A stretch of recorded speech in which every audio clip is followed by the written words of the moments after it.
Bismillahirrahmanirrahim. Alhamdulillahi rabbil alamin. Nahmaduhu wa nasta'inuhu wa nastaghfiruh wa na'udzu billahi min syururi anfusina wa min sayyiati a'malina. Man yahdihillahu fala mudhillalah wa man yudlilhu fala hadiyalah. Ashhadu an la ilaha illallah wahdahu la syarikalah wa ashhadu anna Muhammadan abduhu wa rasuluh. Allahumma ij'alni minat tawwabin waj'alni minal mutatahhirin waj'alni min ibadikas salihin.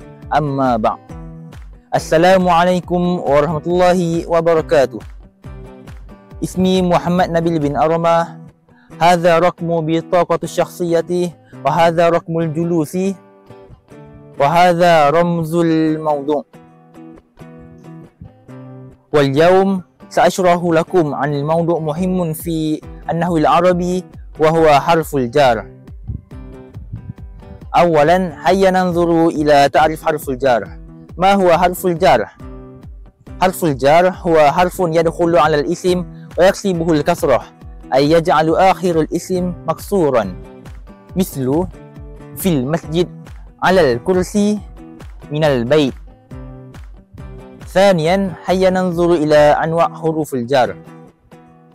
من أشهر حروف الجر هو من، إلى، عن، على، في، بي، ك، لي.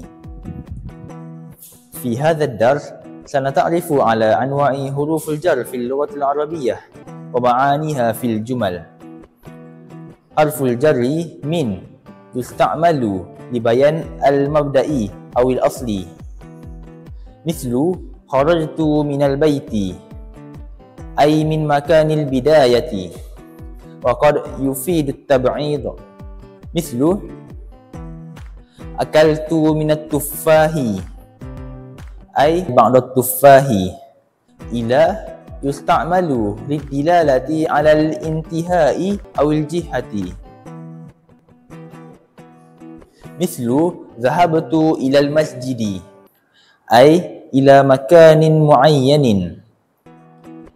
عن تستعمل للدلالة على البعد أو الانصراف، مثل تراجع عن قوله، أي ابتعد عنه. وقد تأتي بمعنى عن المصدر، مثل سمعت عنك خبرا. على تستعمل للدلالة على الاستعلاء أو الوجوب، مثل جلست على الكرسي، أي فوقه. ومثال آخر العهد عليه. في تفيد الظرفية زمانا أو مكانا، مثل الكتاب في الحقيبة. وأيضا في الليل، أي في وقت الليل. بي تفيد الإلصاق أو الوسيلة، مثل كتبت بالقلم، أي استعملت القلم. وقد تأتي للسبب، مثل فرحت بالنجاح. ك تستعمل للتشبيه، مثل أنت كالأسد، أي شجاع مثل الأسد.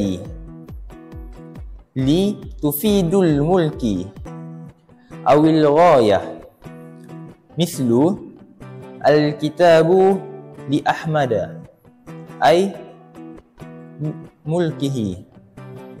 وأيضا أدرس لأنجح، أي لغاية النجاح.